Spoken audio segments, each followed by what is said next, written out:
From the world of politics to the world of business, this is Balance of Power.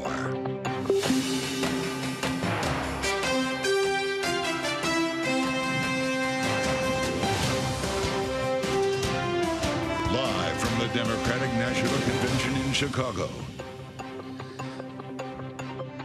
From the Democratic National Convention in Chicago to our TV and radio audiences worldwide, welcome to Balance of Power. Alongside Kaylee Lines, I'm Joe Matthew.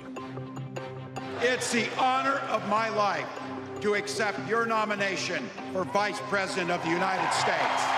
Thank you for your passion. Thank you for your determination. And most of all, thank you for bringing the joy to this fight.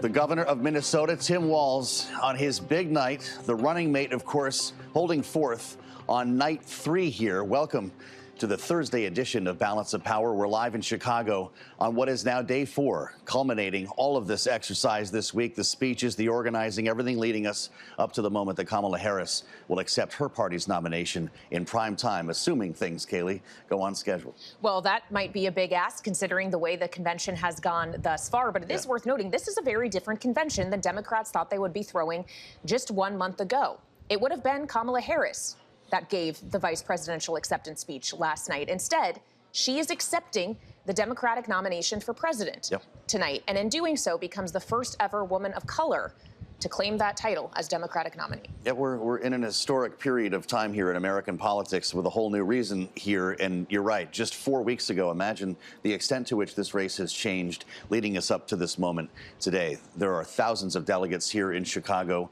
at a fever pitch coming off the last couple of nights of speeches. Joe Biden, Barack Obama, Tim Walz, and now, of course, the Vice President, Kamala Harris. Well, and it raises the question of who else is going to speak tonight, because we don't yet know. We have no idea who will introduce Kamala Harris or whether there will be a surprise musical guest after John Legend gave a nice rendition of You can just say Beyonce out loud. Well, yeah, that's what everybody's hoping for, whether or not the Queen comes to town. That's correct. And the beehive inside the United Center goes wild. Joining us now for more as we look ahead to this evening's festivities, Bloomberg's Gregory Cordy. So, Gregory, I think it is a valid question. We have seen the most elevated people in Democratic politics, frankly, speak already. Last night included former President Bill Clinton, Speaker Emerita Nancy Pelosi, Hakeem Jeffries, Pete Buttigieg, Josh Shapiro. They have all spoken. So who's left that's going to tee up, build the momentum to Harris's big speech? Yeah, and one of the things in contrast to the Republican convention, which was really Donald Trump's convention, and you got a speaking slot based on your orbit around Donald Trump. Democrats have had former presidents, former nominees, and it's been an embarrassment of riches for them trying to squeeze all of these different speakers in. I haven't seen the formal list for tonight, but I think you can expect some governors, some senators. I'm thinking people like Gretchen Whitmer, the governor of Michigan, Mark Kelly, the senator from Arizona. Really trying to show off the full breadth of the Democratic Party and also emphasize some of these key Senate races that are going to be so important to Kamala Harris. If she does get elected, she's going to need support from the Senate and the House to pass her agenda. Run of show has been a problem. This thing's going way over every night. They're cutting videos, in some cases speeches. Last night was not an exception. It's been very difficult to get the headliner in prime time. And reports say the DNC is not fooling around tonight. Will people on the East Coast see Kamala Harris? Yeah, one of the problems we had last night is that Bill Clinton spoke. And, of course, he probably holds the unbreakable record for most minutes spoken at But Joe and I were talking last night about his 1988 speech, where the biggest applause line of the night was when Bill Clinton said, "In conclusion." And so it was sort of a breath of fresh air, though, to hear Tim Walz last night give a 15, 16-minute speech. I saw him again this morning at the Minnesota delegation breakfast. It was maybe a 3 or 4 minute thank you. This guy is going to be, for reporters, easy to watch because we can get in and out pretty quickly. But yeah, it has been a challenge just because everybody wants to have their say. This is everybody, for any politician, this is the most important moment. It's a career-making moment, potentially, and they all want to make the most of it. And when you squeeze in all these performances, the pop culture, everything that the DNC is trying to do to make a very slick, produced television event, it's going to run long and it's going to run past prime time. I was on the floor for Bill Clinton last night, Kaylee, among some other speakers. He went off the prompter at one point for 12 minutes. And we were looking at the prompter, it's not moving, and he's vamping. He's still getting applause lines, but it does remind us that just because things are produced a certain way, the show doesn't always go the way you plan it. Well, and don't we know that, working in broadcast, television, and radio. But of course, as you just alluded to, it's a big night for anyone who gets to speak on that stage. But it is perhaps the biggest night of all for Kamala Harris, probably the most important one of her entire political career thus far. Yes, she's been vice president for over 3.5 years, but this could still be an introduction to many Americans to who Kamala Harris really is. What is at stake for her this evening? Yeah, absolutely. And I wish I could come here and tell you that I have a whole bunch of reporting about what it is she's going to say. I don't think any of us know. We're waiting to see who is Kamala Harris and what does she sound like when she's not in the immediate shadow of Joe Biden? Because when you're a vice president, the job is to be joined at the hip on policy. And so the question tonight is, how does she differentiate herself from Joe Biden in subtle or not so subtle ways, especially on issues of the economy? She's already seemed to be maybe going a little bit to the left in terms of her taxing and spending policy, but also on Gaza is going to be the real tightrope where we're going to watch how she talks about that. And of course, as you suggest, she's got to reintroduce herself to the American people. Even among the delegates that I've talked to, they don't know as much about her as they feel like they should. And they're going to want to hear her introduce herself to the American people as the former prosecutor, the former attorney general, and Joe Biden's loyal vice president.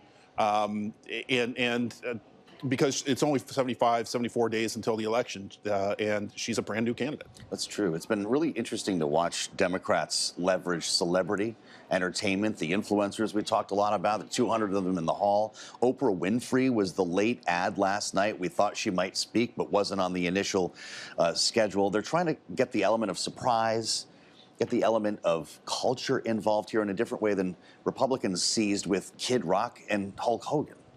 At one point last night, I had to think to myself, am I watching a political convention or am I watching the Oscars? Isn't that something? It was with an MC and the whole bit. Yeah, Stephanie Cutter is the Democratic strategist who had to put together a virtual convention 4 years ago because we were in the middle of COVID. It had to be a televised event. They brought her back this year to really continue that. You saw it with the roll call of the states, which is for quirky and fun and different. They've really turned this into a television show. It has been for many decades, but now I feel like it's turned the corner, that this is a full-on overproduced extravaganza. Well, and to this exact point, someone else who stood out to me last night was Kenan Thompson. They brought a comedian in specifically with a giant prop book of Project 2025 to talk to everyday Americans who could be affected by that. Instead of like painting it as this very dark, scary thing, which we've heard Democrats do a lot of, they tried to make it funny and perhaps more accessible in that way. And I thought that was a really maybe getting back to the weird way of doing bit. It. Yeah. By the way, they had some Zoom problems, couldn't hear people. It happens to the best of us, I think is the point there, Kaylee. Great to have Gregory Cordy with us here, reporting for Bloomberg here on the ground in Chicago. Gregory, thank you so much for joining us. Of course, it was a big night for the Democrats last evening. It wasn't just the celebrities involved here. A lot of folks speaking about the element of joy. Kamala Harris is the only candidate in this race who has the vision, the experience, the temperament, the will, and yes, the sheer joy. That kind of politics also just feels better to be part of. There is joy in it, as well as power. Most of all, thank you for bringing the joy to this fight. Let us choose joy.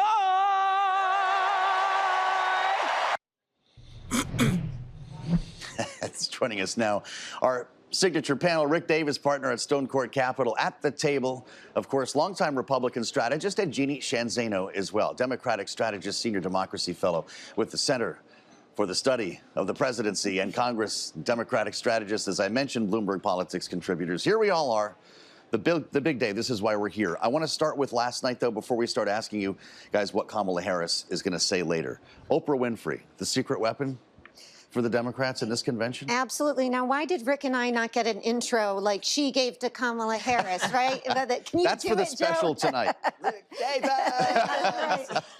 You know, absolutely one of the great speakers. I mean, this is the thing as we look forward to tonight, Kamala Harris has a huge bar to leap over. You know, Michelle Obama, Barack Obama, Tim Walz, who I thought did an amazing job. Did he? A short speech. It was a touchdown, Joe Matthew. Yeah, okay. But I thought, yeah, but that was it, right? What did Mark Twain say? I would have written a shorter letter if I had the time. I mean, thank God for Governor Walz, Coach Walz, for keeping it brief. Other people did not. They have a problem with the timing on this convention to a certain extent. But, you know, Oprah, absolutely a huge star of the show. I thought it might have been Bill Clinton. I think she may have outshined him, but he did a great job as well. But yeah, I thought Tim Walz stole the show. And his son, Gus, how sweet was that? Yeah, very emotional, very proud of Dad. It's as he watched him from the floor. But you mentioned Oprah. Certainly a lot of moments of Oprah's speech have gone viral, including a little bit of a dig at J.D. Vance over the whole cat lady thing. We are not so different from our neighbors. When a house is on fire, we don't ask about the homeowner's race or religion. We don't wonder who their partner is or how they voted. No. We just try to do the best we can to save them. And if the place happens to belong to a childless cat lady,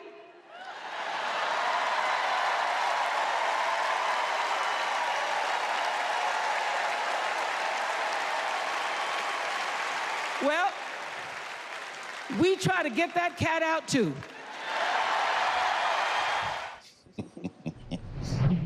Clearly quite the reception to the words of Oprah Winfrey last night, Rick, but it raises the question of if there's a little element of stealing the show here. Is it good for the ticket if the speech of those who are teeing up the vice presidential nominee might stand out just as much as the speech of the vice presidential candidate himself? No, I don't think they have any risk of that. I mean, Wednesday night's, you know, a different audience probably than what we're going to see tonight. And voters have short memories. They're not going to compare Oprah to Harris. I don't think that's a big risk.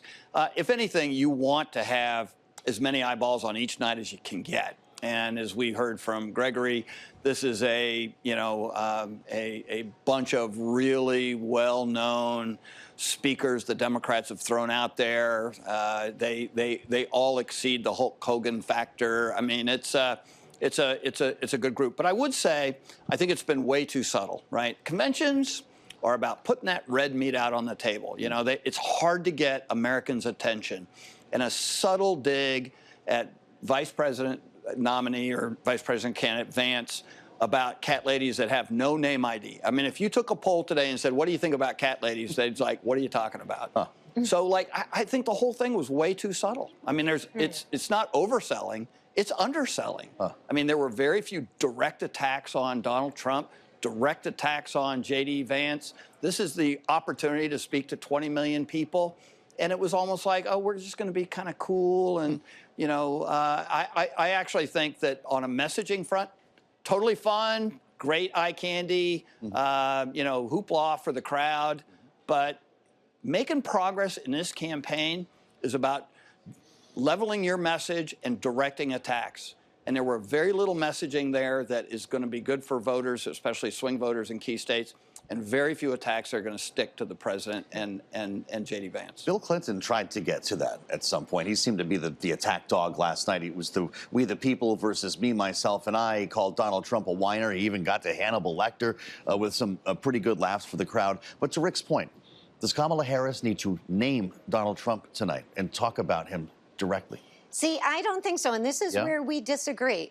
You know, the job for the Democrats is to try to win over these moderate voters in these swing states, some of whom are very attracted to Donald Trump and particularly where he stands on these issues. And so I think attacking Donald Trump front on is not the way to go. And I thought, speaking of Bill Clinton, his remark yesterday was brilliant when he said, stop telling us how much he lies and start counting how much he talks about I. Because the reality is voters know that Donald Trump lies. Quite frankly, they think all politicians lie. So that's no big message. What is this argument, it's all about him. And that's what Bill Clinton tried to underscore last night. So I don't think she should take Donald Trump on in the front-on attack. I think she should let voters know that this is a party that is open to them, and particularly on the all-important issue of the economy, which still reigns supreme. So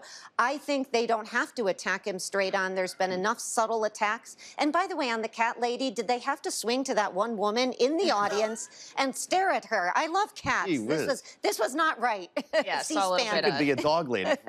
Well, this is very true. That definitely got some attention on social media. But to this point, Rick, and I'll let you respond to what Jeanne said, but also isn't it worth pointing out, voters do know Donald Trump. They know him probably better than most anyone else. He was president for 4 years. He has not left the forefront of American thought, frankly, political thought, at least since he left office. So do you really need to go after a man that voters know so well? Yeah, I think that there's a difference between being well-known and being well-known for something that is going to come up over the next 4 years. I mean, his record on the economy is ahead of where Kamala Harris is. She cannot win this election if we go into Election Day and Donald Trump is more popular on the economy than she is. How much of the economy did we hear about?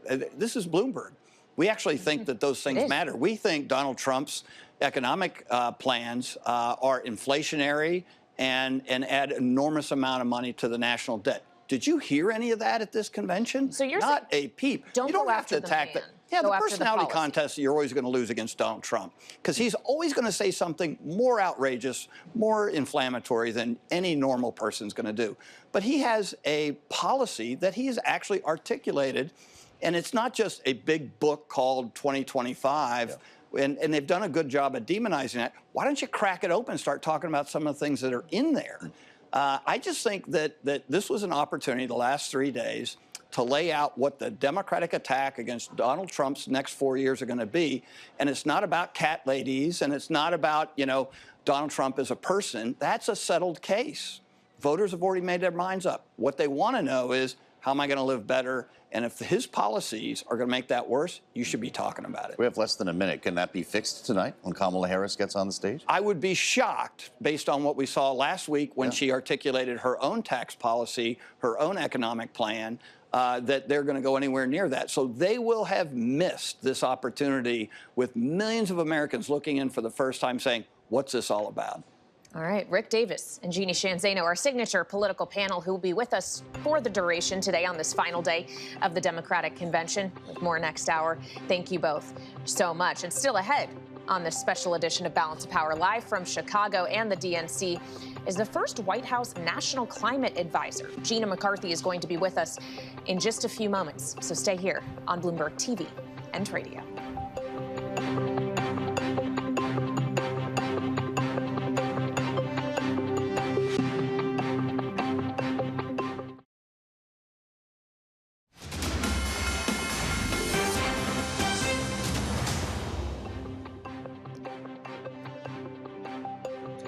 Welcome back to Balance of Power on Bloomberg TV and radio. We're live from the Democratic National Convention in Chicago, and we have made it to day 4. This is the big one. I'm Joe Matthew alongside Kayleigh Lines. Kamala Harris speaking in prime time. At least that's the plan tonight, assuming all things stay together. And we expect maybe some surprises along the way as well, having heard from many Democratic luminaries over the course of this week. Barack Obama, Michelle Obama, Bill Clinton, they've all had a chance to speak. Nancy Pelosi, and a lot of questions about who might grace the stage tonight.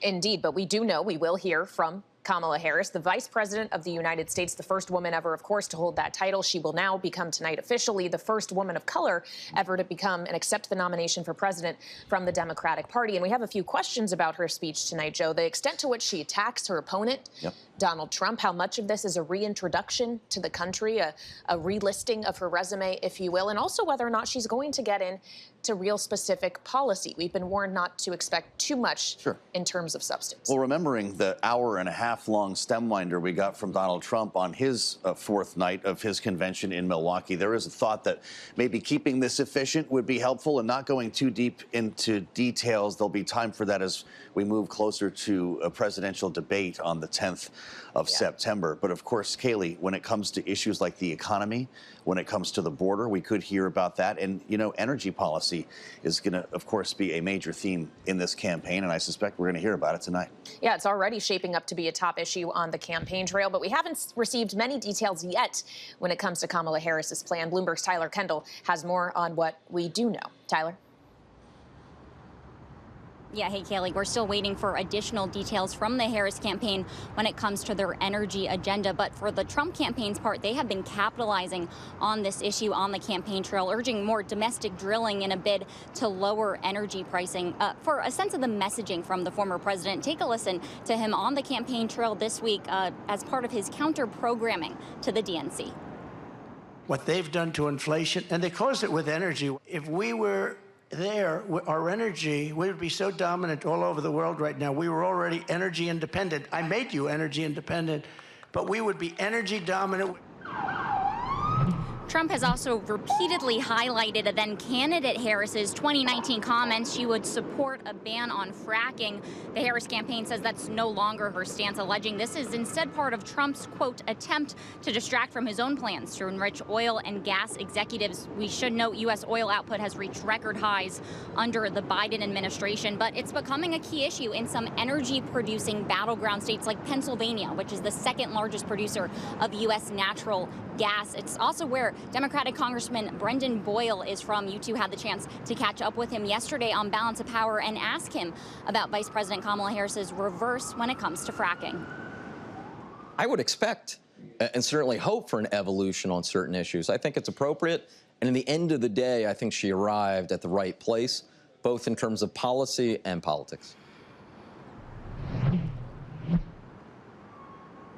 Harris's campaign is expected to shepherd a more progressive energy agenda, and vice presidential pick Minnesota Governor Tim Walz is considered to be an aggressive advocate when it comes to climate policy. Even so, Joe and Kayleigh, without so many details, climate groups this week actually pledged a $55 million advertising campaign to the Democratic ticket. Tyler, thank you so much. Bloomberg's Tyler Kendall setting us up for an important conversation now with former Environmental Protection Agency Administrator and former White House National Climate Advisor, Gina McCarthy. Straight from Dorchester, it's great to see you in Chicago. Thanks for joining us today.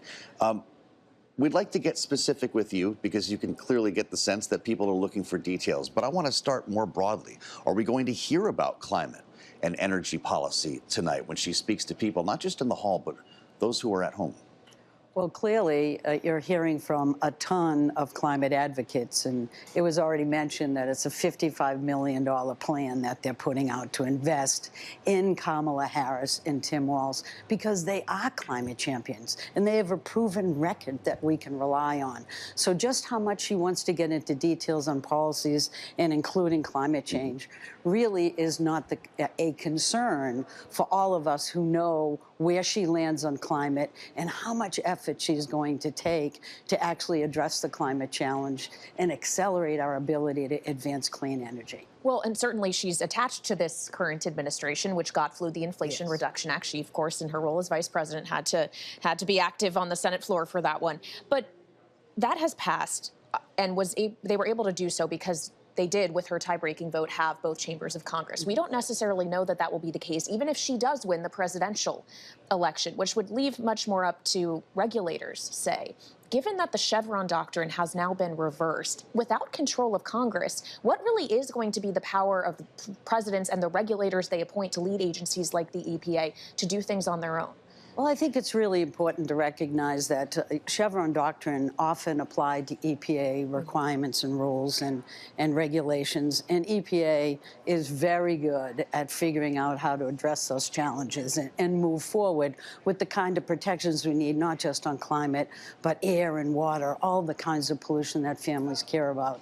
But we also have to recognize that Kamala Harris has really been a champion on this issue, and I fully expect and I have seen already from a release that was put out just 2 days ago between Biden and Harris to talk about what's next.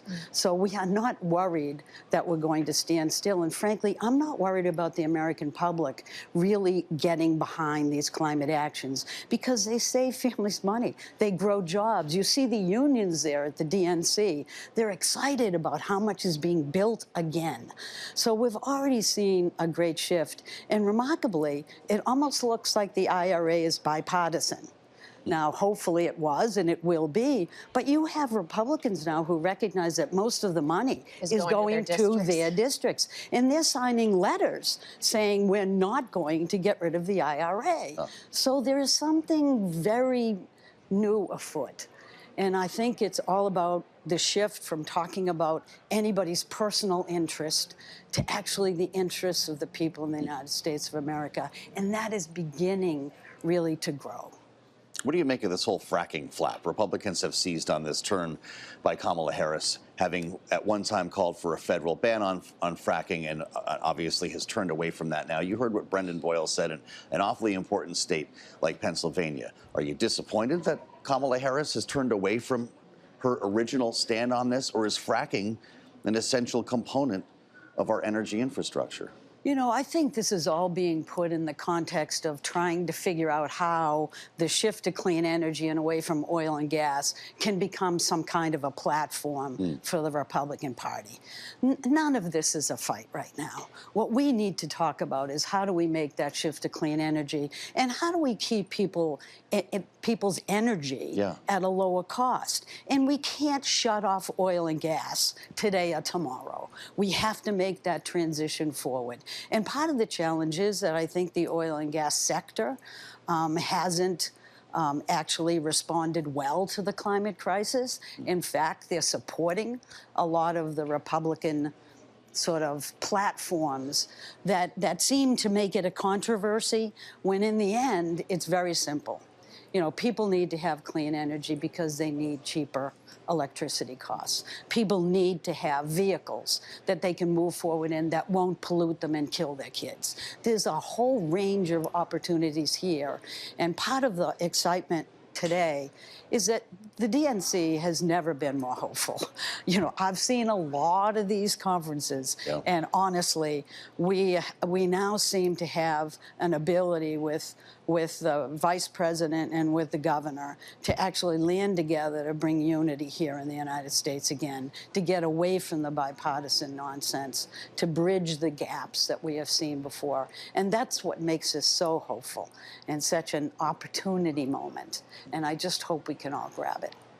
Well, as we consider what is going to happen next in the United States, who's potentially going to become president here, it is worth noting when it comes to these issues and the pursuit of net zero, different countries are on different timelines, but this is a global issue. And a criticism that frequently comes from Republicans is that the U.S. can't do this alone as long as China and India are still polluting as much as they are. So how much should we be considering not just the policy that these candidates would bring domestically, but how they would interact with adversaries and allies alike in the pursuit of a cleaner environment? Well, I'm not sure that the Republicans are really that interested in talking about climate change in a way that's really much more reality-based. Look, they've tipped their hand with Project 2025, right? That plan is all about not just minimizing and challenging our democracy itself, but it's all about going back to oil and gas as the winner here, right? It's all about getting rid of the effort of clean energy. And we now know that climate change is such a global problem that we have to bridge gaps between the United States and every country that's out there. And I don't frankly think that any administration has done a better job of trying to make sure that we're investing in the future here. Part of it is engaging the private sector. And private investors are waking up to both the challenge of climate that they know they can see and we can all feel and taste and touch. But it's all about building resilience at home, but it's also about engaging the private sector to invest not just in developed worlds, but in the developing world, in the global south. And the opportunities to do that are enormous.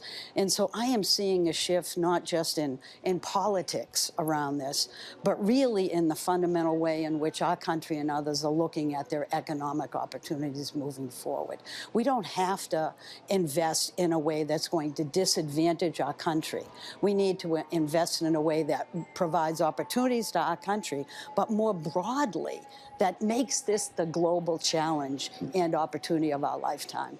It is every country that needs to engage. But the U.S., frankly, because of curmudgeons on the Republican side in Congress, and I used a nice term, they just have blocked our ability to actually invest in a way that really shows the United States leadership and what we're trying to do. So hopefully that can get corrected as well as we advance some other races in a way that will make this an opportunity for us as well. You hear from the other campaign, of course, it's not just Republicans in Congress. Donald Trump largely seems to think that your movement is a hoax. He's questioned the role of EVs despite his new relationship with Elon Musk.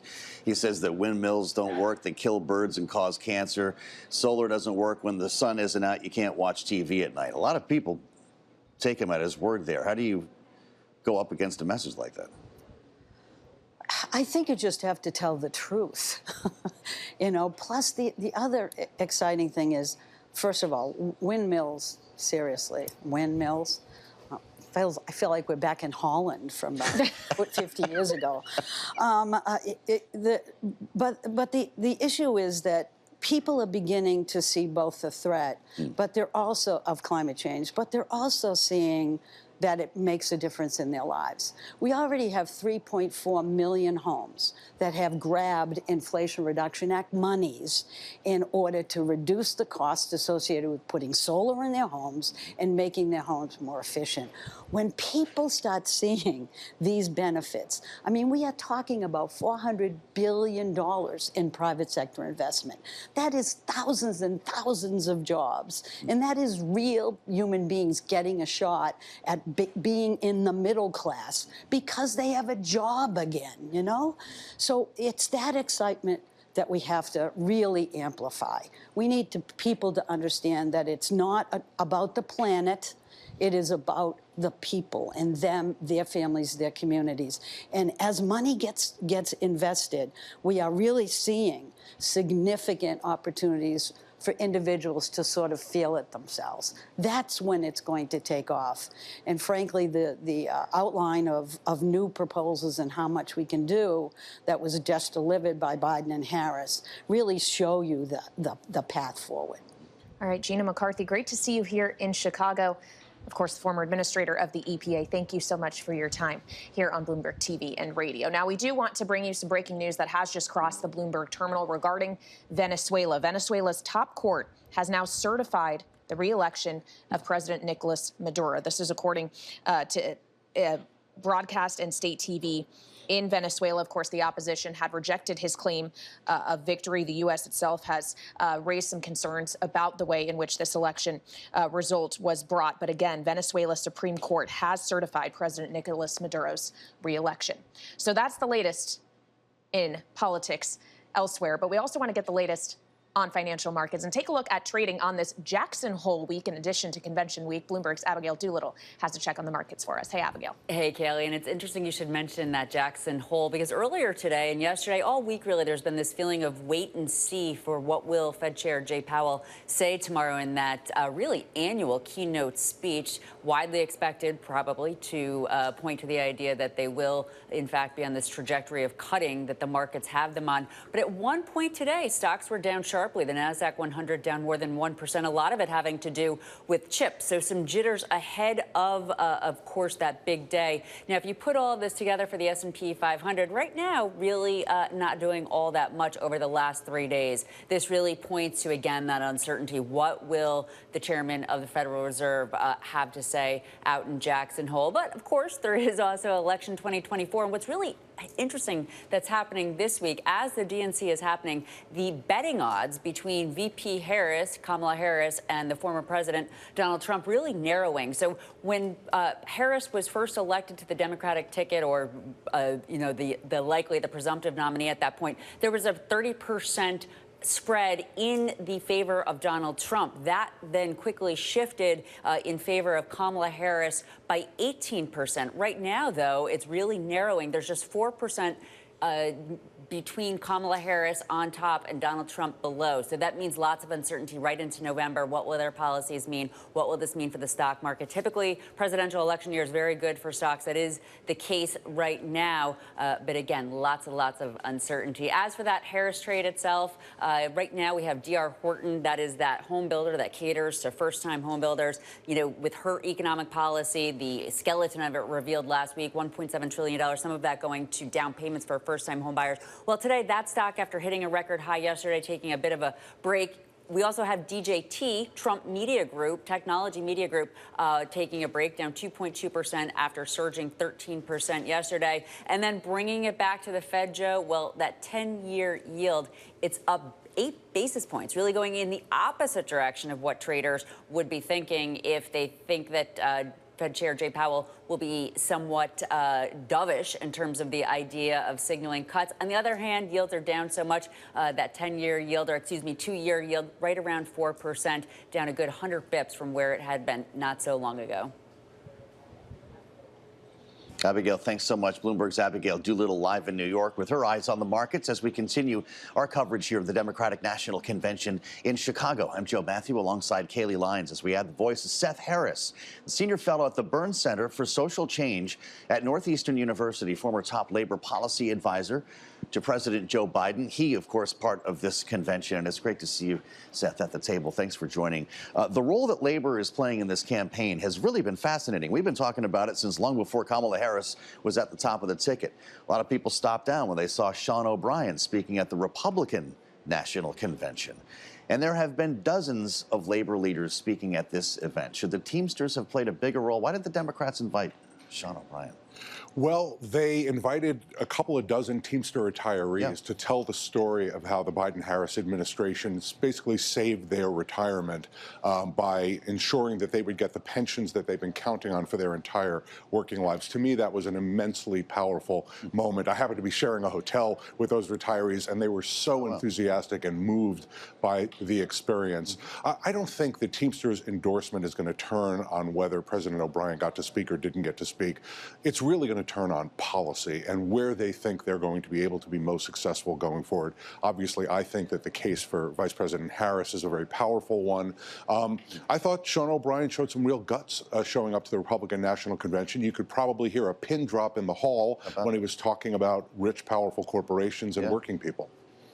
Well, yeah, and Trump is a scab as well, or I guess that was Sean Fain. That's Two right. Seans That's we're the talking other- about. that's Sean the other Fain Sean. spoke here with Trump as a scab. That's not exactly what we heard from Sean O'Brien. But when we have this conversation around labor, we are talking a lot in broad ideas of being labor friendly. We know that there were specific policies that Governor Tim Walz, for example, put into place in Minnesota related to labor and unions specifically.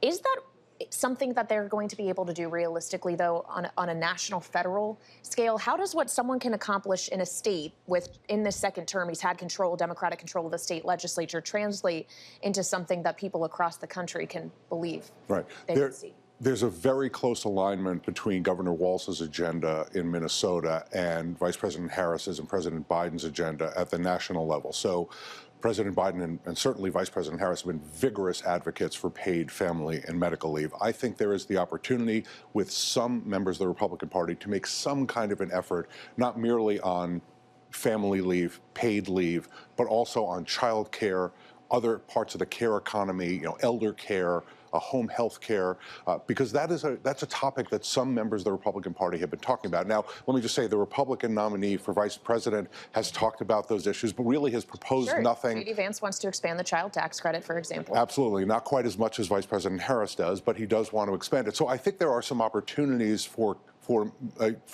advancing the agenda that Governor Walz has been able to advance with a Democratic legislature and a Democratic governor. There are other things that I think Republicans in Washington are going to vigorously oppose, and those are the things that support unions, like Governor Walz banned captive audience meetings, those anti-union meetings where workers are locked in a room and harangued for hours and hours and hours.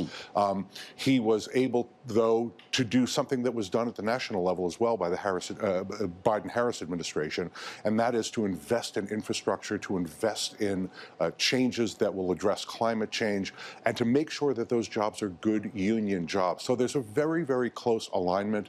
He certainly ratifies Vice President Harris's agenda nationally, and I think they're completely aligned on what they're going to be able to do for working families. Kayleigh mentioned the T-shirt that we saw, I believe it was on Monday night. Sean Fain, Trump is a scab, big standing ovation. I get it. It's a convention. It's a rally. Some folks wondered if that's the language Democrats should be using when they criticize Donald Trump for such heated rhetoric. But let's just get to it. Is Donald Trump a scab? Donald Trump crossed a picket line that was set up by the International Alliance of Theater and Stage Employees back when he was just a professional television performer rather than whatever it is that he is now. Okay. Republican nominee for president. Exactly. So literally, he is a scab. That's what a scab does, crosses a picket line. Now, when President Fain of the UAW talks about being a scab, he means it much, much more broadly. And what he means is that President Trump cares about himself and billionaires like him. He does not care about working families. So he pretends to go to Michigan during the UAW strike and talk to auto workers. It turns out that the only auto workers in the room were non-union. He went to a non-union facility to do it. He's not advocating for unionized workers or workers more generally. J.D. Vance, very similar, has never supported a piece of real worker empowerment legislation. On the other hand, you have the most pro-union administration in American history. Vice President Harris, very, very central to that labor agenda. And so Sean Fain drawing a very clear, stark distinction, which is his specialty. I want to talk more about Donald Trump, specifically what he said in North Carolina yesterday in reaction to what we got from the Bureau of Labor Statistics, the suggestion that there's a downward revision in the 12 months through March of American job growth by more than 800,000. And this is what the Republican nominee thinks about it. Before we begin, I want to address the massive scandal around the revised job numbers that were just announced this morning. The new data from the Bureau of Labor Statistics shows that the administration padded the numbers with an extra, listen to this one, 818,000 jobs that don't exist. A scandal, a padding of the numbers. Seth, how should we actually be thinking about data yesterday, which frankly does suggest there was a little more softness in the U.S. economy than this administration previously thought? I'm going to defend my colleagues, my former colleagues at the Bureau of Labor Statistics. It's not a scandal. It is regular business. They have been making these revisions for years and years and years. Out of a universe of 160 million jobs, they missed in their survey analysis by 0.5%.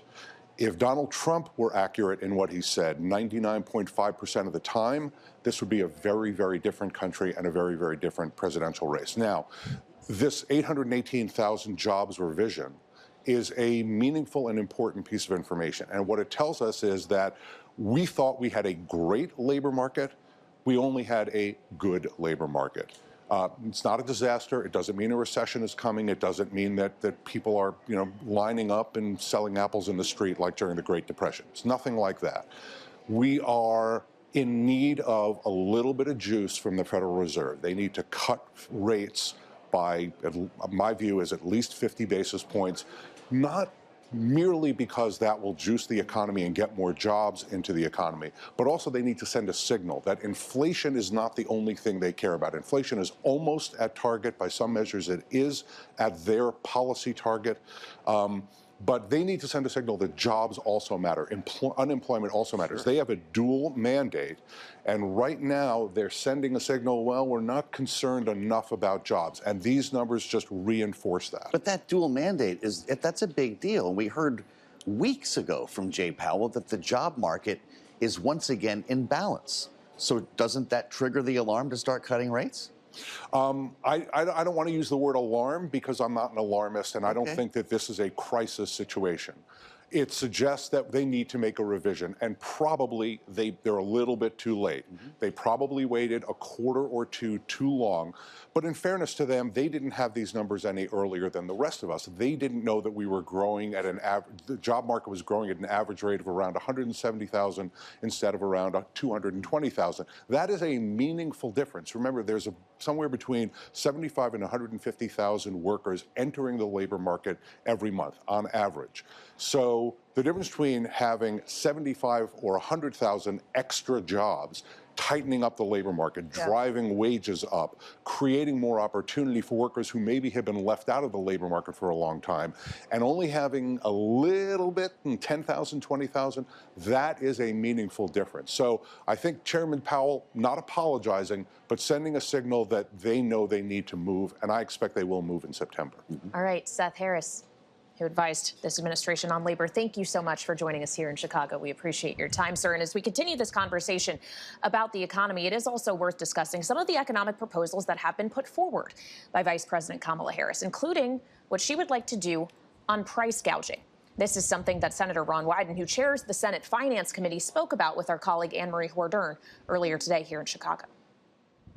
I'm glad you asked about this, because I think the Vice President is moving in the right direction. We believe in markets. I'm the chairman of the Senate Finance Committee. I believe in markets. I believe in marketplace forces. That's always the best way to go. But when markets are breaking down, you need some guardrails. And that is what the Vice President, is talking about. Now, I'm going to be going home. I'm going to be flying all night to have town hall meetings in rural Oregon. You know what folks are going to ask me about? They're going to ask me about the biggest grocery merger in American history.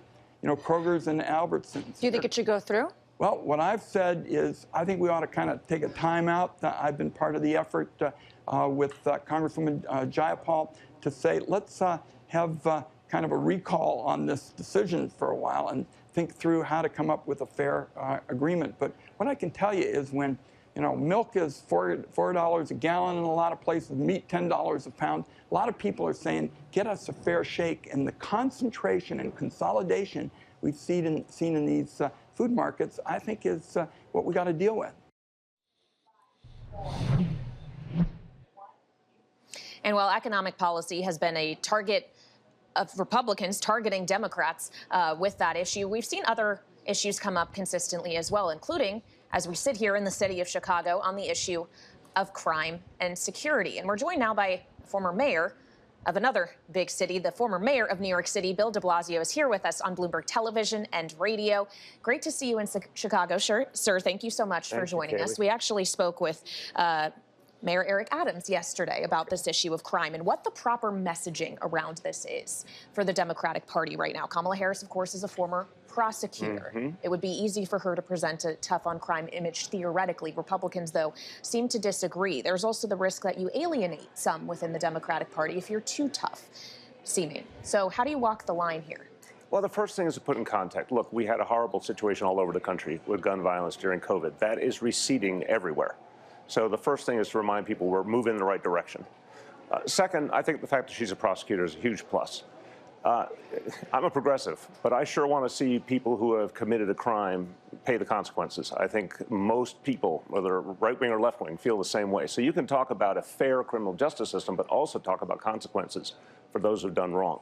I think that's the sweet spot. I think she can do that as a prosecutor, but also someone who clearly cares about fairness, non-discrimination, respect for everybody. Also talking about the right relationship between police and community. One of the things we did in New York was we worked to bring police and community closer together, more dialogue, more mutual respect. That serves everyone. So I think Democrats should not run from the issue. Bluntly, some Democrats have been a little afraid to talk about crime. And that's a mistake. Then it's one hand clapping. Then it looks like the Republicans are the only ones that care. She should talk about it and embrace that good history she has on this issue. Well, this campaign is being framed as the former prosecutor versus convicted felon. Yep. That's pretty stark. Do Democrats run the risk of being too far ahead on this, leaning too far into the tough guy routine? Is Kamala Harris going to talk about her role as a prosecutor tonight or her role as a uniter? I think she will talk about her role as a prosecutor because it's necessary for people to understand who she is. It's necessary to make that contrast because let's be blunt, we've never had a convicted felon running for president of the United States to begin with. And we know that there's a lot of Americans, including independents and Republicans, who take very seriously trial by jury. It wasn't a judge who decided that. It was 12 individual Americans who had to be unanimous on 34 counts and did it in less than a day. That matters to a lot of voters. She has to draw that contrast.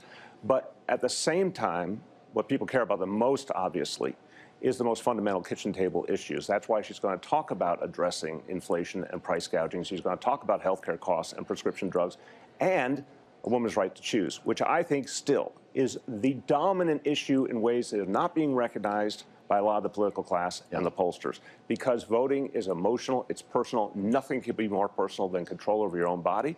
And she wins the election, in my view, because of the women of America, particularly suburban women in those swing states, saying, in the end, I need someone on my side in the White House because I don't like what's going on. That's how she wins. Well, and certainly we are seeing some more energy from these groups than we were when Biden was still at the top of the ticket. And I'm asking you this not just as a former mayor, but as someone who ran for president yourself. How does she sustain the momentum, the energy that's being felt here in Chicago for the next 2.5 months to get to November? Do you worry this is a flame that could burn out too fast? I worry not so much about that as I worry about people taking their foot off the gas. You know, I think Michelle Obama's message was really clear. Everyone's got to assume they have a role to play. I think what Tim Walz said was great. You know, call your family members, you know, call your in-laws. You know, it's got to be personal. So I do think there's a danger that if you don't have this kind of amazing kind of constant reinforcement, people go to sleep a little bit. It's going to be a very tough campaign. I loved it. You know, we're all searching for that perfect analogy, and Tim Walz just never fails to amaze me. He says, yeah, we're down a field goal, but we got the ball, right? We got the ball, and we're on the offensive. It's perfect because we do have the ball. What's happened is Trump, by nature of not coming up with a positive message or a vision and just sort of essentially living in grievance, has given the ball to Kamala Harris.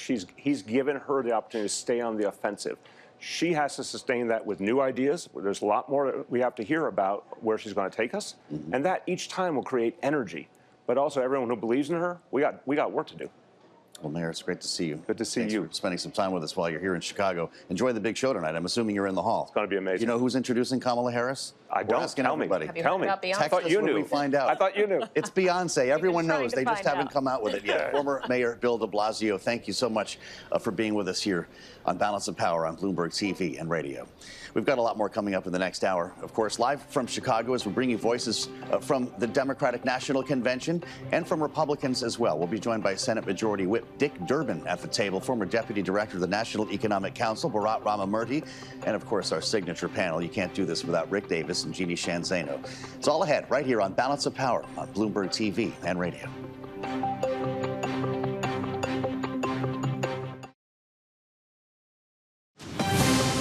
From the world of politics to the world of business, this is Balance of Power.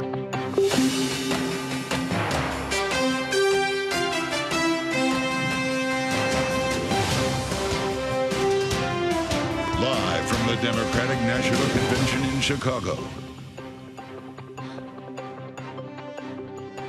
From the Democratic National Convention in Chicago to our TV and radio audiences worldwide, welcome to Balance of Power. Alongside Joe Matthew, I'm Kaylee Lyons. We are here for day 4, turning in to night 4. And this is the night that Kamala Harris will officially accept the Democratic nomination for President of the United States. This will perhaps be, Joe, the biggest moment in her political career thus far. It's safe to say that it will be, and the number of eyeballs watching this speech will also likely be a new high for Kamala Harris as she prepares to speak to not only the thousands of delegates in the room here at the United Center in Chicago, Kaylee, but much more importantly, the millions of people at home. About 20 million people, according to Nielsen, watched Joe Biden's speech on Monday night, and it will likely be a much higher number this evening.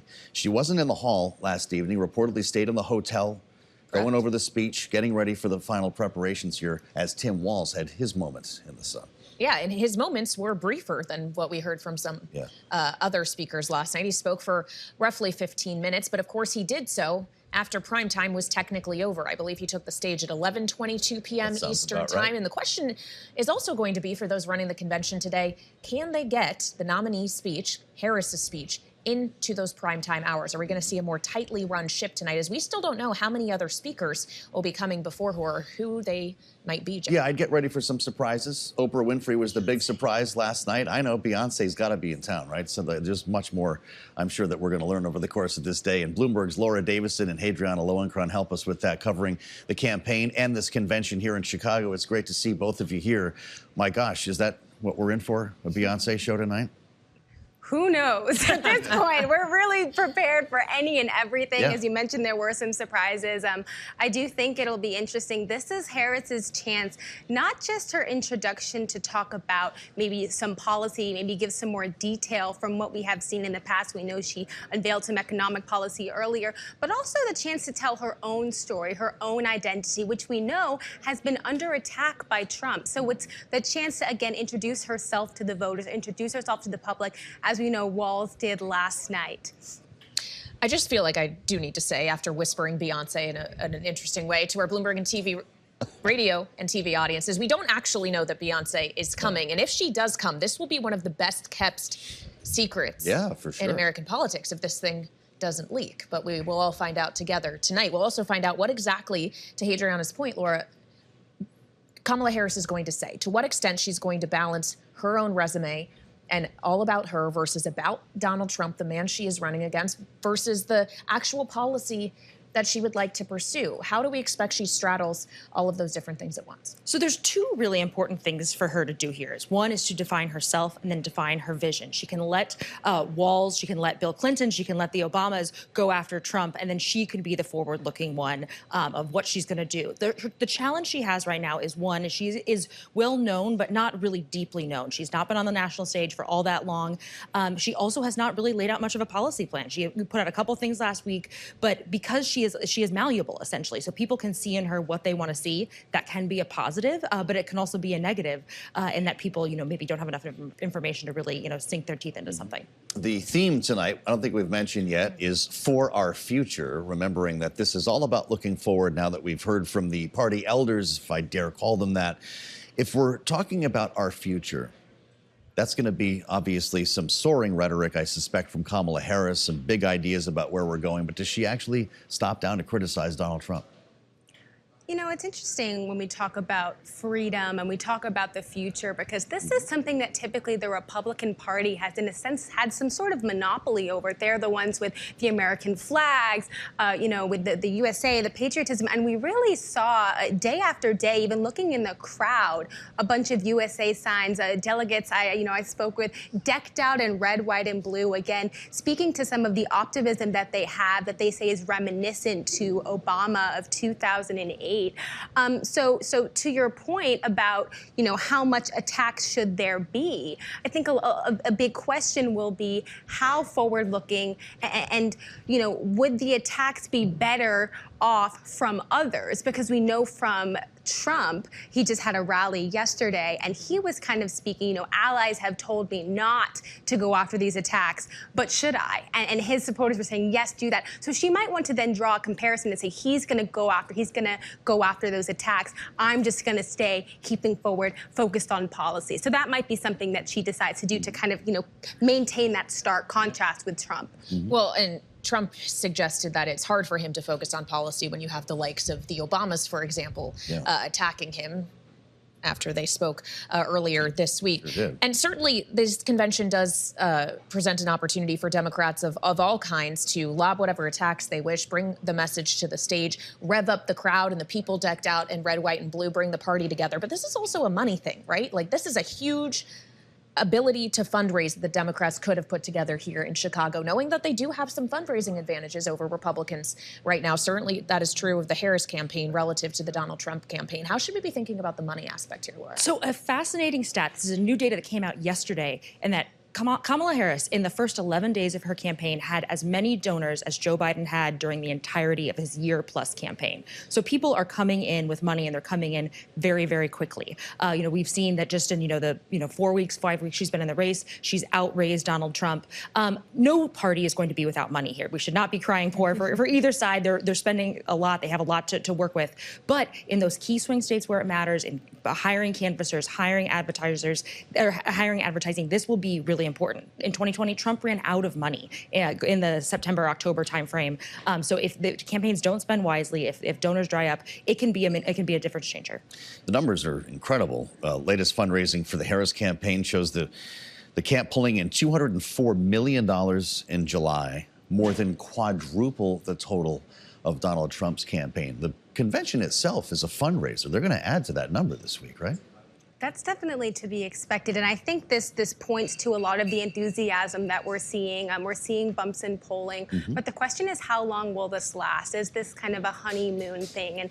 And to your point about getting the money flowing, you know, a lot of the speeches that we're seeing are the goal of them is to kind of get people to continue to go past Labor Day, get over, you know, this idea of a honeymoon. You know, Senator, you know, Clyburn had just said in an interview with Washington Post that I had, you know, tuned into that, you know, Michelle Obama in particular, her speech could really just be copy-pasted to other surrogates whose job is to kind of continue that messaging and get people to move forward. And again, we're bringing in more younger voters who are more energized. There are more states in play on the electoral map with her at the top of the ticket. So we'll see how they can keep that momentum going. You know, on the Trump side, they said that this was something they expected, but that maybe that plateau has been reached. So the question is, has it been reached? Has it not? And we'll see as they continue to campaign. All right, Bloomberg's Adriana Lowenkron and Laura Davison here with us in Chicago. Thank you so much. Now, as we consider the messaging we have gotten out of this convention and this conversation around freedom, whether it be reproductive rights or otherwise, there also has been another message surrounding American democracy. And this is actually something we heard about from House Speaker Emerita Nancy Pelosi as she, on the stage last night, recalled the events of January 6, 2021. January 6th was a perilous moment for our democracy. Never before had a president of the United States so brazenly assaulted the bedrock of our democracy, so gleefully embraced political violence, so willfully betrayed his oath of office. Let us not forget who assaulted democracy on January 6th. He did. But let us not forget who saved democracy that day. We did. And thank God we had a Democratic House of Representatives then. We returned to the Capitol that very same night. We insisted on certifying the election results on the floors of the House and the Senate. And we demonstrated to America and to the world that American democracy prevailed. Joining us now here in Chicago is Senate Majority Whip and Chair of the Senate Judiciary Committee, Dick Durbin of Illinois. We are here in his home state for this Democratic National Convention. Sir, thank you so much for joining us on Bloomberg TV and radio. It's great to see you. Good to be here. And this is, as we've been remarking upon all week, a very different convention than maybe some expected just 4 weeks ago. Certainly we have a different candidate, but it also feels like we have a bit of a different message. Joe Biden was making his campaign very much about democracy, talking about January 6th, as we heard Nancy Pelosi do last night. Certainly Donald Trump hasn't shied away from that either. He's calling them patriots or prisoners in the case of some of those who have been convicted. It feels like that's not getting focused on as much now that Harris is at the top of the ticket. And I wonder what you think about that. Is that actually still the winning message for Democrats? I think the message is freedom and so many different aspects of it. Certainly when it comes to reproductive choice, we found all across the United States, so-called safe red states are voting for women's rights right to have the freedom to decide the future of their bodies and their families. I think that is an underlying theme you continue to hear. So freedom is the heart of the issue of this campaign. Freedom is pretty broad. And I'd like to stay at a 30,000-foot level with you here, because you've been doing this longer than some of the people in this hall. We're told the economy is the #1 issue. We're told that people are very concerned about the border. But when you look at this broadly, this election, what is the choice beyond freedom when it comes to the actual issues that people will make their decisions on here? Well, I think the choice boils down to a very simple phrase. Do we want to go back to the era of Donald Trump as president and all that that brought us? You know, we kind of laugh it off now when he suggested somehow or another bleach was going to be the answer to the COVID crisis, that it'd just disappear. and some of the other things that he did as president, we really just shrugged our shoulders and said that may not be normal for the rest of the world, but it's normal for Donald Trump. I think the American people, if they watch this convention, understand there's going to be a clear choice here of whether we're moving forward with a new outlook that's more positive towards relationships of Americans or returning to that Trump era.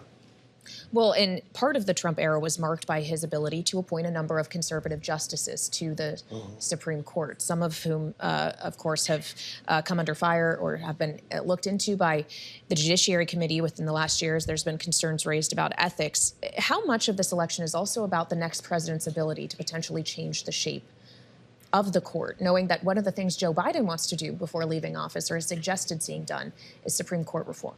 The Dobbs decision was a grim reminder to the American people that the selection of a Supreme Court justice can affect their lives personally. I mean, just look at the reaction across the United States of repealing Roe versus Wade.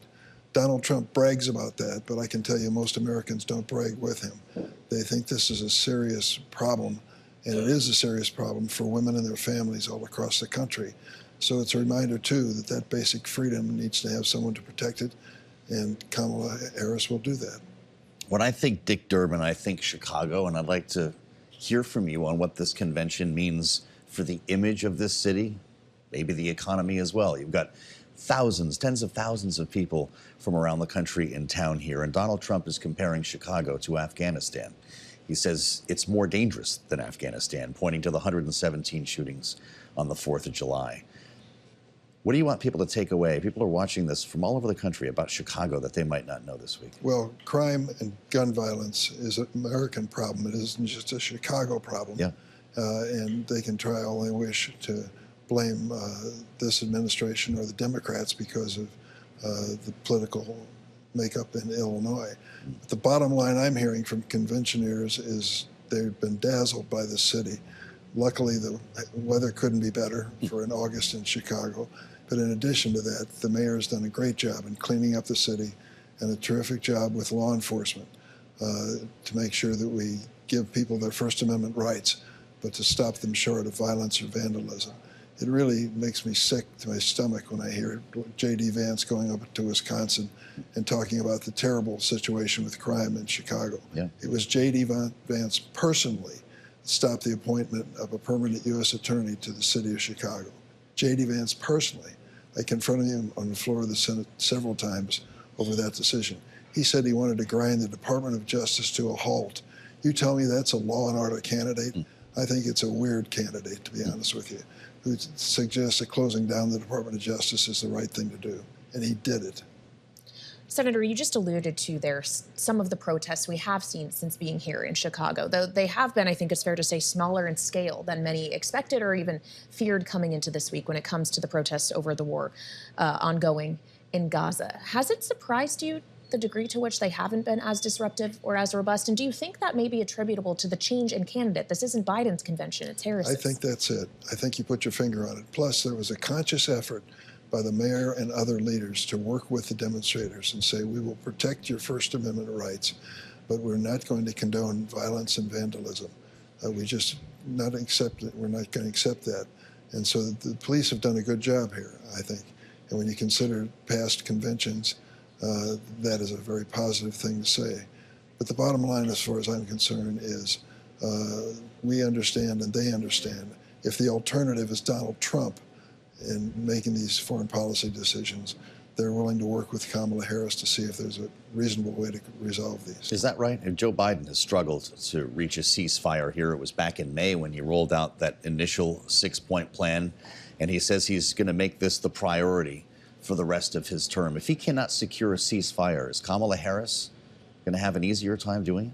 Well, it's a big challenge for whoever has it, coming up with the agreement and then enforcing it. Yeah. But we all know, at least I feel, I was with the first senator to say so, that there should be a ceasefire and stop military operations and release the hostages.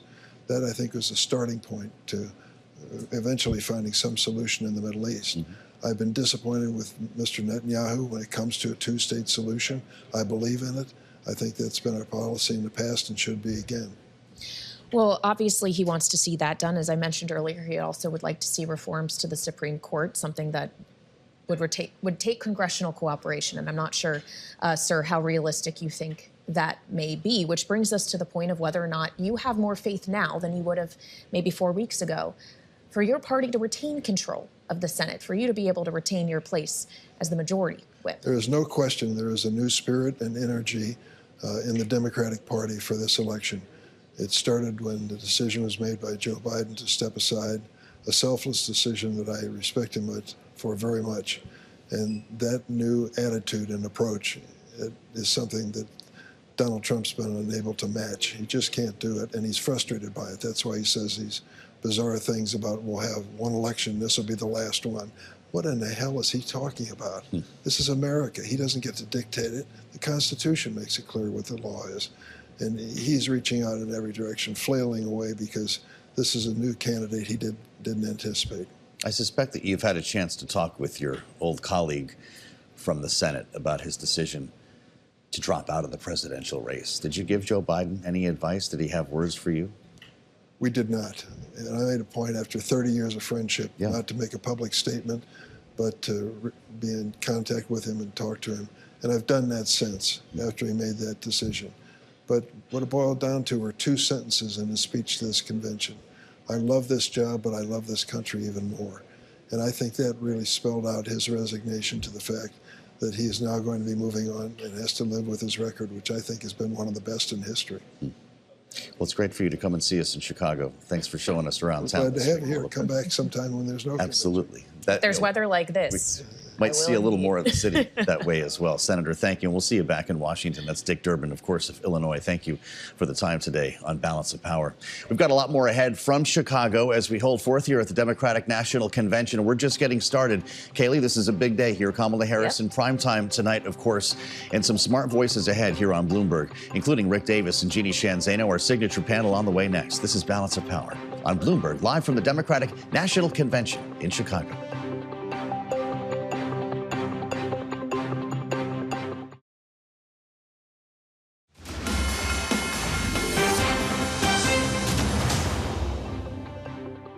We've got a championship-winning coach on our team. As a teacher, as a coach. In Minnesota, we trust a coach. Mr. Walz was also my geography teacher and my coach.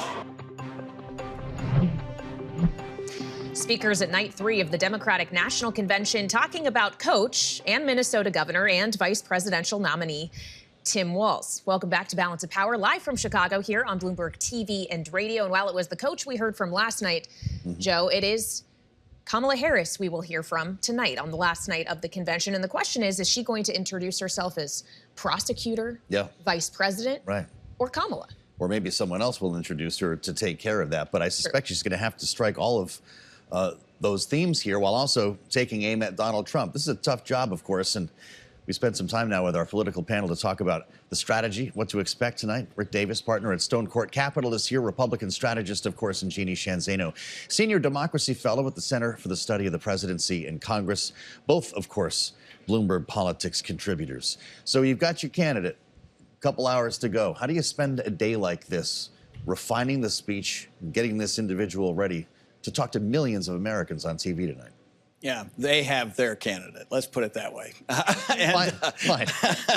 And look, I mean, you know, all the reporting is she is a detail person. Yeah. So I've heard she's literally still refining the speech this morning, closeted with her aides, working on approaches, how to actually, you know, create the inflections around the parts, and really drilling down, centrally focus on getting through tonight and punching through to the American public with an image that is sustainable for the next 75 days, because that's really, you know, what she has to do tonight is set that tone so that literally 2 months from now, people are still thinking about what they heard tonight. And that is introduce herself, contrast with Trump, set an agenda forward, and create a vision on how she sees the country. Well, as we consider that vision, Jeanne, we've maybe gotten some flavors or tastes of it in the 4 weeks that she has been the presumptive nominee, now, of course, the official nominee. But how specific does she really need to get with that vision? Or are these broad strokes about ideas of freedom and the future going to be enough for the millions of Americans sitting in their living rooms at home wondering what a President Harris would do for them? Yeah, I mean, it's a fine line. She certainly can't do a State of the Union, you know, a litany of policies that she hopes to achieve. I think my big question is, do we see her speak to the middle of America? You know, some of her ads, for instance, have been pretty tough on the issue of security and immigration. I would recommend, not that anybody has asked, but I would recommend that maybe she says, you know, the first 24 hours I'm in office, I will sign that border bill, the toughest border security bill. That kind of thing I could see being specific on. I think beyond that, we're going to see more of the broader strokes. I mean, what the Democrats have done so far is they have co-opted that notion of freedom, that traditional Republican focus on freedom, and they have been talking about that. We heard that last night with Coach Walz. I think we'll hear it again tonight with Kamala Harris. And on the economy, look for her to talk about economic opportunity. She wants to be a new kind of Democrat who says, we are going to offer you the opportunity to grow your family, to grow your, you know, your budgets, to live this American dream. And that is new language for the Democratic Party, certainly of late. So I think we'll hear that less than more specific policy ideas. Yeah, interesting. If the object, though, is to tighten things up in terms of timing and the message, for that matter, tonight, Rick, where does ad-libbing come into play here? This is, I suspect, a very personal thing for any candidate. Bill Clinton came off the teleprompter for 12 minutes last night and landed some pretty good applause lines. How delicate is that balance? Or do you warn the candidate, just don't go there?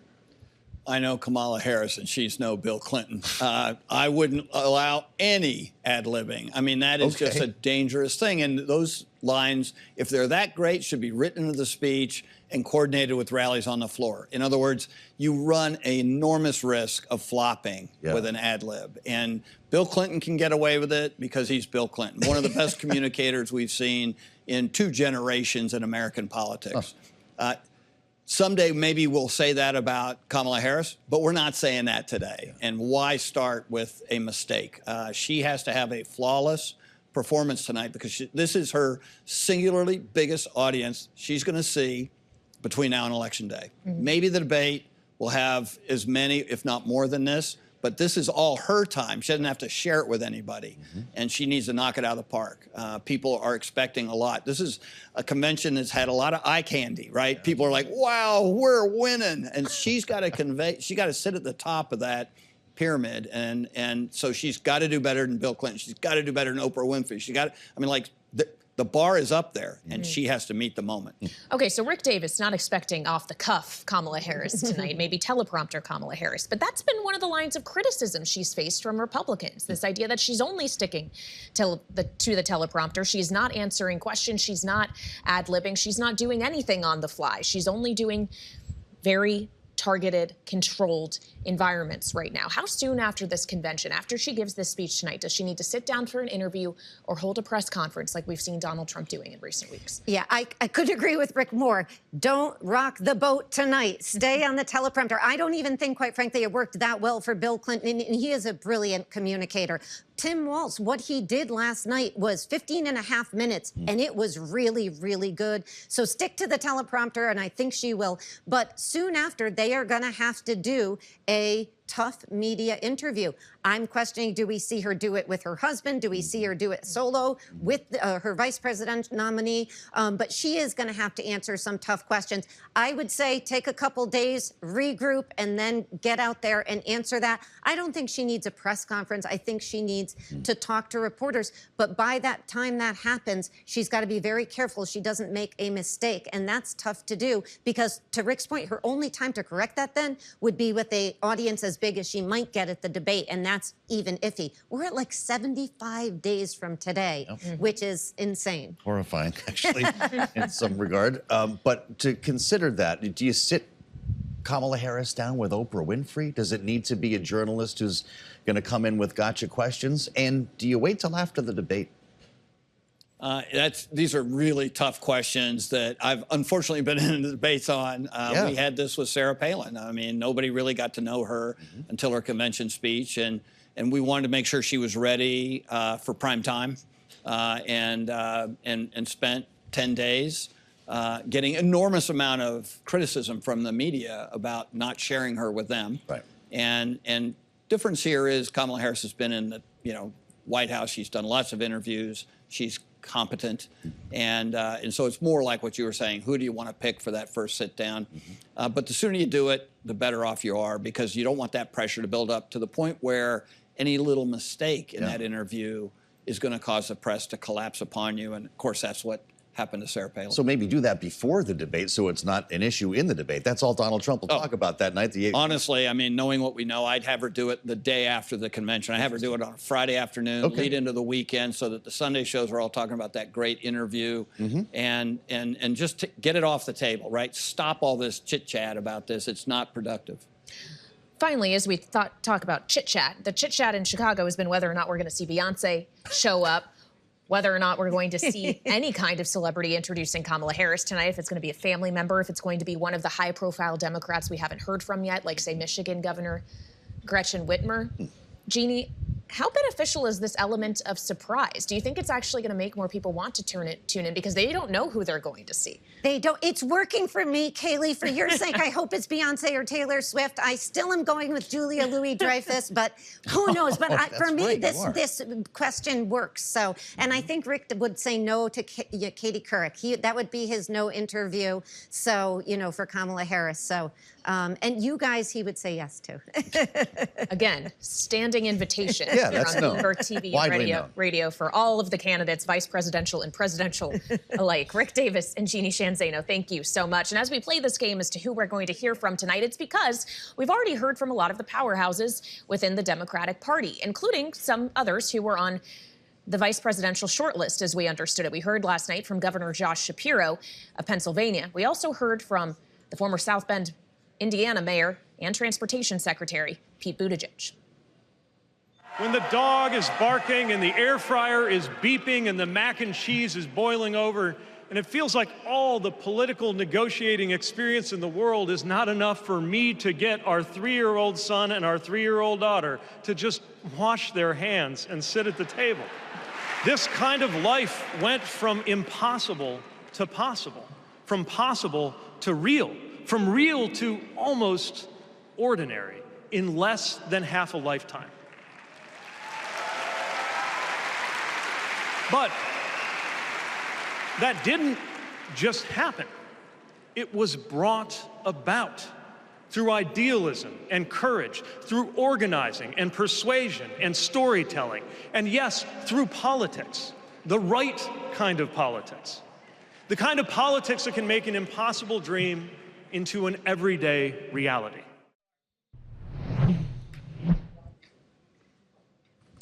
Joining us now here on set in Chicago at the Democratic National Convention is Tara Setmeyer, co-founder and CEO of the Seneca Project, and Crystal McGuire, Seneca Project's national finance chief. The Seneca Project is a bipartisan super PAC led by women with the goal of mobilizing women voters in support of Kamala Harris. Welcome to you both. Great to have you here on Bloomberg TV and radio. Tara, just to begin with you, because you're trying to elect Kamala Harris as someone who up until a few years ago was in the Republican Party. So how does it feel being here in Chicago, surrounded by some of the most faithful Democrats there are, and to be in this moment right now? Yeah, it's frankly, it's very surreal.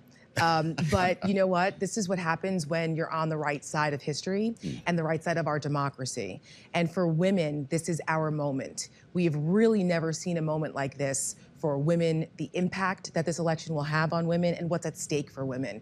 So when Michelle Kinney and I, my co-founder of the Seneca Project, decided to do this and embark on this, coming from a bipartisan perspective was important, because what's happening to women in this country impacts all of us. It doesn't matter whether you have a D or an R next to your name. If you are bleeding out in a lobby of an emergency room in a state that has now criminalized women's health care, that's what we're facing, on top of other extremist agendas trying to take women back. So the idea of us at Seneca, we have an ad called "We Won't Go Back" that we made even before Kamala Harris was in the race. So we felt like, well, we're on the right track here. But that's the vibe we were getting from women regardless of their political affiliation. So seeing this and being here and being in this environment is markedly different than the Republican Party.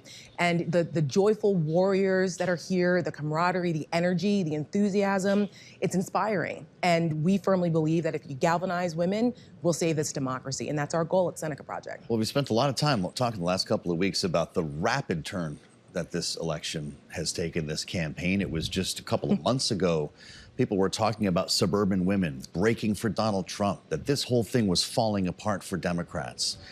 And because it's happened so fast, we haven't had so much of a conversation about the historic nature of this candidacy or this election, have we? No, we haven't. And that's something that is so compelling to me and so many women. I look at my mother.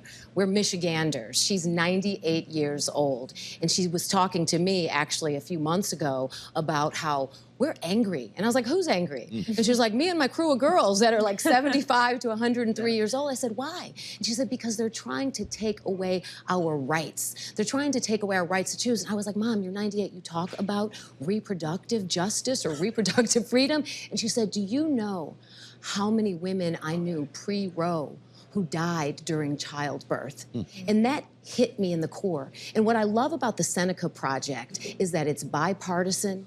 We are all Americans. We are women in this organization, and we are trying to fight and make sure that women ultimately have the right to reproductive justice. And that is one of the things that the Seneca Project is going to ensure across the country. We're getting the messaging out that this just doesn't affect Democratic women, independent women, or Republican women. The issues around IVF, the issues around contraceptives, that is something that affects all families. And that is one of the things that really appealed to me about the Seneca Project. Well, and of course, you serve as the finance chief. And as you talk about getting the message out, most of the time that requires money. And we've had a conversation not just about the re-energizing of female voters and the attention they're paying to this race, but the way in which more people are donating. The Harris campaign says 60% of the $310 million they raised in July was from women. And I just wonder if you think that's sustainable, if that money is going to keep flowing. Oh, yeah. I not only think it's sustainable, but I think it's going to continue to grow as we see more and more what is actually at stake. When we continue to see the rights of women that are being attacked, that's something that I've continued to see a trend, and not just with registered voters, which we are seeing more women register to vote, but we're seeing it with young people. Well, so we leave the convention tomorrow, and it's the sprint. We've got a debate in the beginning of September, and it's going to be amazing how fast this goes by. To think we have 75 days is somewhat scary to consider right now. So what's the strategy for Seneca to seize on that very short window?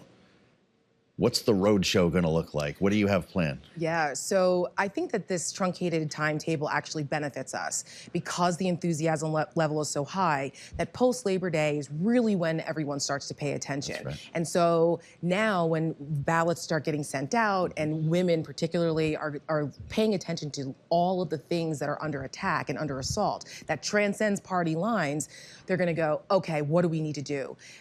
So what our plan is, we're focusing on the battleground states because that's where this is going to be won. And you're only talking about 100,000 voters in about 4 states. That's it. This is going to be won in the margins. So as we're speaking to these moderate women, giving them the permission structure that it's okay for you to vote Republican this time. You don't have to agree on everything because about the privacy aspect of this, it's your ballot, your choice. Just like with your body, your choice. It's your ballot, your choice, and no one else's. Well, and on the ballot in some of these states, including battleground Arizona, is literally abortion. Right. And it's also on the ballot in a state like Florida, which we don't consider to be a battleground, but some Democrats, including Congresswoman Debbie Wasserman Schultz, who we spoke with here yesterday, has suggested Florida might actually be in play, and abortion could be a reason why. Will you spend resources there? Well, it depends. I mean, obviously, Florida is almost a white whale for a lot of reasons, like Texas is too. But what's interesting is that Florida is even in the conversation. You have 8 states with abortion on the ballot, with women's rights on the ballot. Those ballot initiatives are getting there because of bipartisan signatures. This is not just coming from one party, particularly places like Arizona, which is critically important too.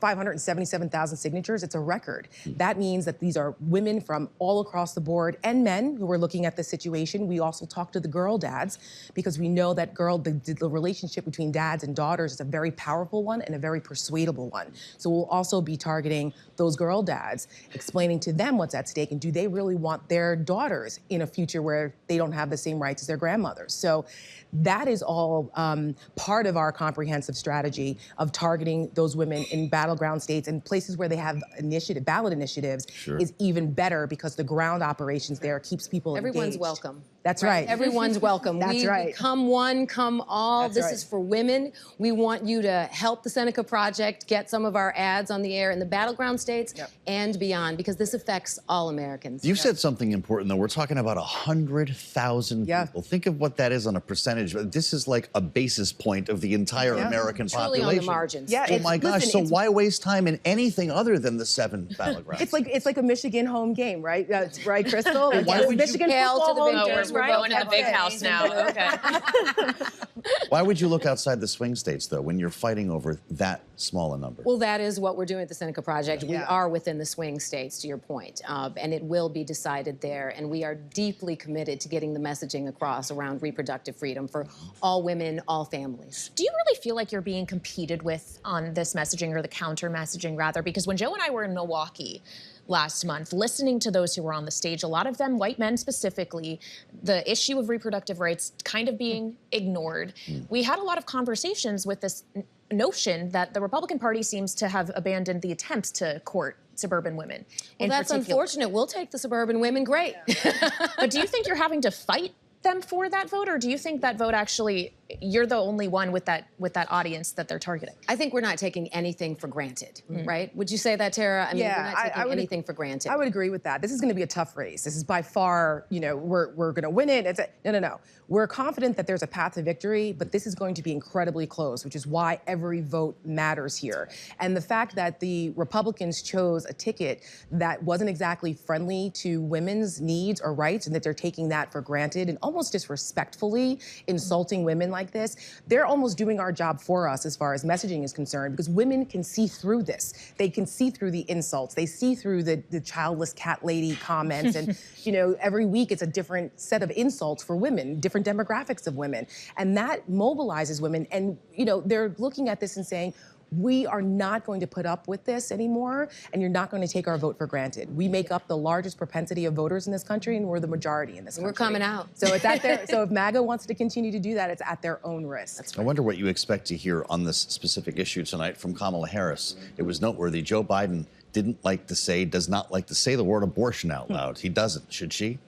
I think the vice president has been an incredible spokesperson and advocate for women's rights writ large, and specifically women's rights around abortion care, which is health care indeed. And I think that she has made that case extremely well to the American people. And I think that she will continue to make that, because it is something that is so critically important. I mean, our lives are on the line, the lives of our daughters, the lives of our children. I mean, the fact that J.D. Vance does not believe that a person raped, a child raped, has the right to an abortion is disgraceful and tragic for women and families across this country. And the messaging around freedom, I think, is the most important thing. And as a former Republican, that appeals to the constituency we're talking to, because it's bigger than just abortion. We've seen that they're coming for contraception, for IVF, for no-fault divorce.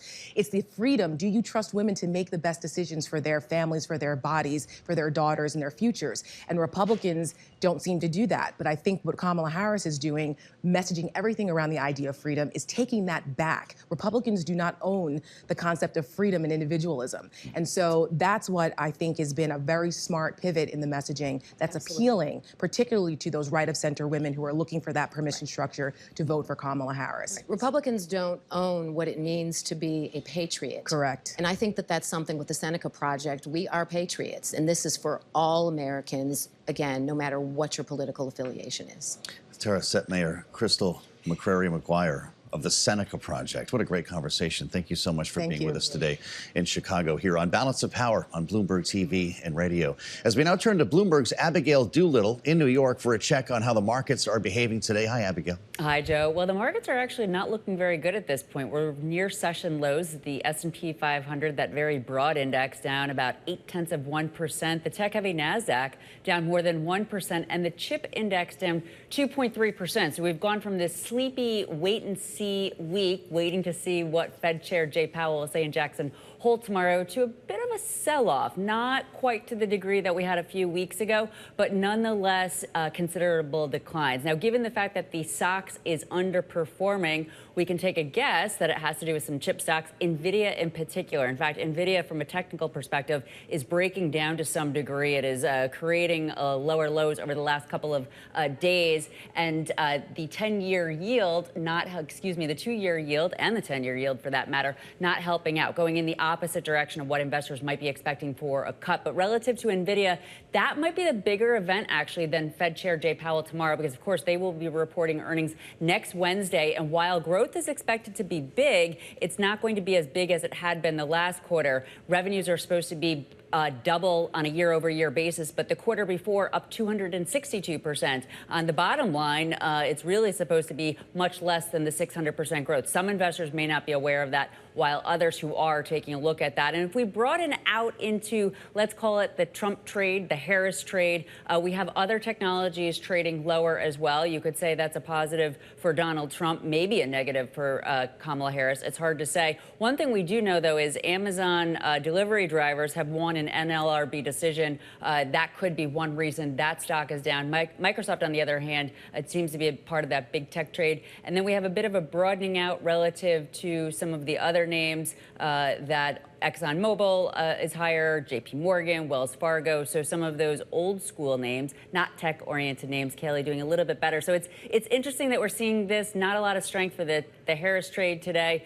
Maybe some strength possibly for the Trump trade. Certainly not for DJT. This, of course, as the betting odds between these two narrow by about 4%. But of course, VP Harris still on top during DNC week. Indeed, and it's her night at the DNC. Bloomberg's Abigail Doolittle in New York. Thank you so much. Here in Chicago, we are all just beating the drum to that headline address, the acceptance speech of Vice President Kamala Harris as she accepts the Democratic nomination for president. And the question on our minds is, to what extent will this be a speech about policy? And for our audience here on Bloomberg TV and radio, what are they going to get on economic policy in particular? For that now, Bharat Ramamurti, Senior Advisor for Economic Strategy at the American Economic Liberties Project, also formerly with the National Economic Council in this White House. Thank you so much for joining us, obviously, here in your personal capacity. We got some outlines from Harris last week in North Carolina, broad strokes on price gouging, for example, what she would like to do with housing policy. Some of that has come under criticism as being inflationary. Donald Trump calls it communist. Does she need to double down on those tonight, tweak it, or not talk about it at all? Yeah, I think that she should lay out the vision that she did last week, because I think it speaks to the actual concerns and needs of the American public. I really think that what the vice president has laid out is a opportunity and accountability agenda. And by that I mean, no matter where you live in the United States, you should have an opportunity to build wealth, to get ahead, to pursue the life that you want to pursue. And by addressing the cost of housing, a child tax credit that would provide families with newborns a $6,000 credit for that first year of life, make sure that they get off to a good start. That's really about providing opportunity for Americans, regardless of where they live. At the same time, as you mentioned, wanting to crack down on price gouging. This is somebody who was the Attorney General of California, a former prosecutor. I think she believes that there should be accountability for wrongdoing, no matter how big and how powerful you are. And I think that those two ideas, opportunity and accountability, are really going to speak to a broad swath of the American public. How do you speak more specifically, though, about this price gouging idea? Because there are questions about how you even qualify that, never mind how you would go after a perpetrator. The National Grocers Association issued a statement saying the proposal calling for a ban on grocery price gouging is a solution in search of a problem. It does smack, as to some, campaign platitudes. Well, look, I think that it's important to situate this in the context of price gouging laws all across the country. And I've heard people talk about this as price controls or communism. I think the people of the state of Florida and Texas and West Virginia, where they all have price gouging laws on the books, would be surprised to hear that they live apparently in a communist paradise. These are basic laws that you have to create guardrails in a capitalist society. The vice president clearly understands that we're in a market economy. Prices go up, prices go down. But the idea behind these laws is that when you have some kind of significant market disruption that leads to a surge in prices, there should be some basic protections. I think everyone would agree, I imagine, that if there's a hurricane that knocks out the water supply in a town, that the store shouldn't be able to sell you a bottle of water for $50 a bottle. And what we're talking about Was that happening, though? You were inside the White House. Did you ever see evidence of grocery chains colluding to raise prices like that? Well, I don't think that that's necessarily what it entails. And let me give you an example of something that we actually worked on in the White House. There's a meat processing industry, right, which stands in between the farmers and ranchers who raise the animals and the grocery stores. And this is a highly concentrated industry where a couple of large players control a large percentage of the market. What you saw in 2021 and 2022 was that the margins in this industry, this highly concentrated industry, went absolutely through the roof. And that was the time when bacon was double the price that people were used to paying, and chicken thighs were double the price that people are used to paying.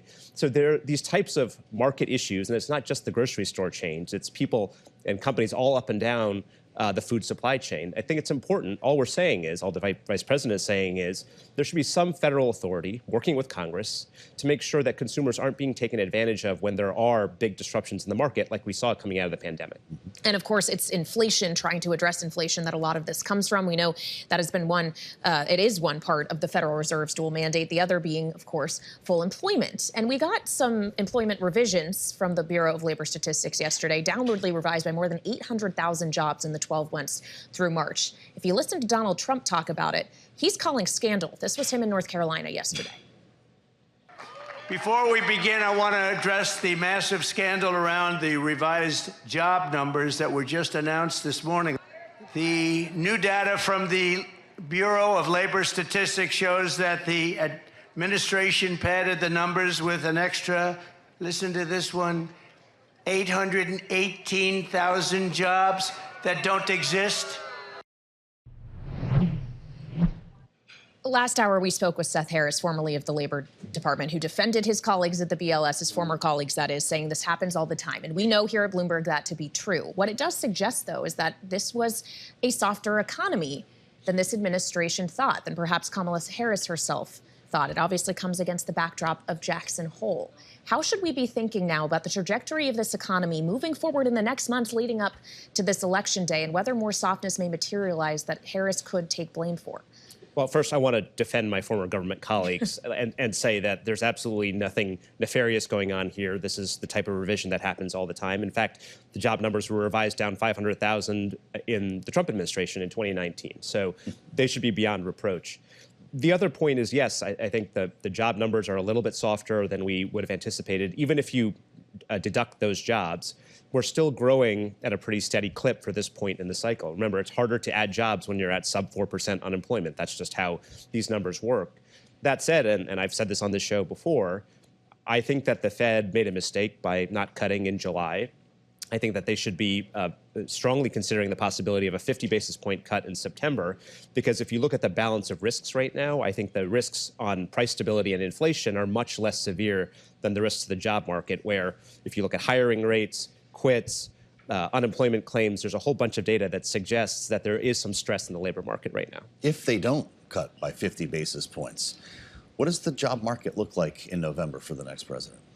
Well, look, the Fed rates are just one factor in all of this. I think that there are other stronger signs in the economy. We're still seeing good consumer spending numbers, retail sales, business investment is still pretty solid. So I don't think the job market is going to fall off a cliff. That said, it appears to me from all the data we're seeing that the Fed's rates are far too restrictive for the rate of inflation that we're seeing right now. And then moving that number down, by the way, whether it's by 25 or 50 basis points in September, is going to provide some important relief for both consumers and businesses going into the November elections. And I think it's going to be a big moment economically, for those mortgage rates to start coming down, small business loan rates to start coming down, consumers will feel that. Obviously, Bharat, you are more free to talk about Federal Reserve policy with us now that you're outside the White House. My question is, if Harris and Walz win, do you want back in? Are we going to be talking about National Economic Director, Council Director, Bharat Ramamurti? I am happy to serve in any role. The number one goal, from my perspective, is for the Vice President and Governor Walz to win. I think it's extremely important for the future of this economy. A Donald Trump win and his economic agenda would reignite inflation and create all sorts of uncertainty for the business community. I really think that's an important point. We remember that the rule of law and strong capital markets, all of these are really critical to the success of the business community. And I think a Trump win, a second term, with fewer guardrails than we saw last time, potentially, is going to be really dangerous for conducting business in this country. How much will her agenda that we at least know of so far ride on a sweep on Capitol Hill, a Democratic majority in both chambers? Well, clearly the composition of Congress is going to have a huge impact on the scope of what... They're going to pass a price gouging bill with Republicans. Well, it's interesting that you say that, because I think that's actually an area of quite a bit of common ground. When we called out price gouging, in my mind, in the ocean shipping industry back in 2022, 6 months later, we had a bill on the president's desk which passed with sweeping bipartisan support. I think on tax policy, though, is where you see the biggest distinctions between the parties. A Democratic sweep could mean that taxes on the very, very rich will go up. And at the same time, we could see that expanded child tax credit. We could see those big investments in housing and so on. I think that's what it's at stake when it comes to the congressional majority. It's great to see you in Chicago. Thanks for coming to talk to us. As always, Bharat Ramamurti, Senior Advisor for Economic Strategy at the American Economic Liberties Project. Thank you so much. And some news for our Bloomberg radio audience in New England. Kaylee, we're excited about this. Yeah. It's coming up soon, September 3rd. You can listen to Bloomberg Radio in and around Boston on our new signal, 92.9 FM, your new source for business news from the financial center of New England. Bloomberg Radio is moving to 92.9 FM. That's noon the day after Labor Day. And of course, we're not at Labor Day yet. We still have a convention to finish, and we'll have more coverage here from Chicago on the late edition of Balance of Power. We'll be joined by Colorado Senator Michael Bennet, Michigan Representative Hillary Scholten, and DCCC Chair Congresswoman Susan DelBene. And of course, we'll be here throughout the night with live coverage of Vice President Kamala Harris's acceptance speech. So stick with us here on Bloomberg TV and radio.